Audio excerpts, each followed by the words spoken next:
सभी को गोवर्धन पूजा की बहुत बहुत बधाई हो।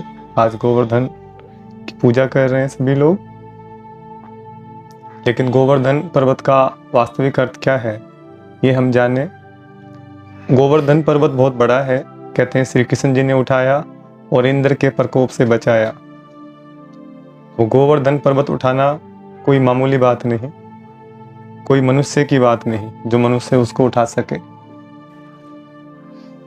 गोवर्धन पर्वत उठाना माना कलयुग के अंदर में मनुष्य की बुद्धि से विषय विकार निकालना। कलयुग के अंदर मनुष्य की वृत्ति को परिवर्तन करना। विषय विकार जो मनुष्य की बुद्धि में मन में घुसे हुए हैं वो गोबर ही हैं। उन गोबर को निकालना ही वास्तव में गोवर्धन पर्वत उठाना है। और वो गोवर्धन पर्वत ईश्वर ही उठा सकते हैं, किसी मानव के बस की बात नहीं है। तो परमात्मा अब हमें ज्ञान देते हैं।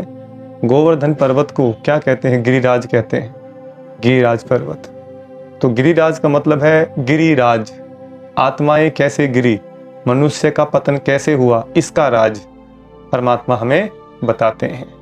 और इंद्र का प्रकोप अर्थात इंद्रियों का प्रकोप, जो मनुष्य आज इंद्रियों के वशीभूत हुआ बैठा है और क्या कर रहा है, इंद्र के प्रकोप का शिकार हो रहा है, तब भगवान आकर के मुरली बजाते हैं, गोवर्धन पर्वत उठाते हैं और पूरे गोकुल वासियों को बचाते हैं। खाली गोकुल वासियों की बात नहीं है, ये पूरे संसार की बात है। जो जो भी ईश्वर की शरण में आएगा, ईश्वर पर विश्वास रखेगा, ईश्वर पर आस्था रखेगा, तो वो सुरक्षित हो जाएगा।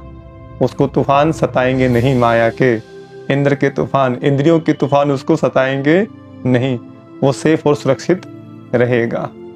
तो यही है गोवर्धन पर्वत का वास्तविक अर्थ। अगर इस पर बड़ी टिप्पणी की जाए तो बहुत बड़ा कर सकते हैं, लेकिन सार यही है कि भगवान को समर्पण करके चलें, भगवान के ज्ञान को सुने और अपने जीवन को चरित्रवान बनाएं।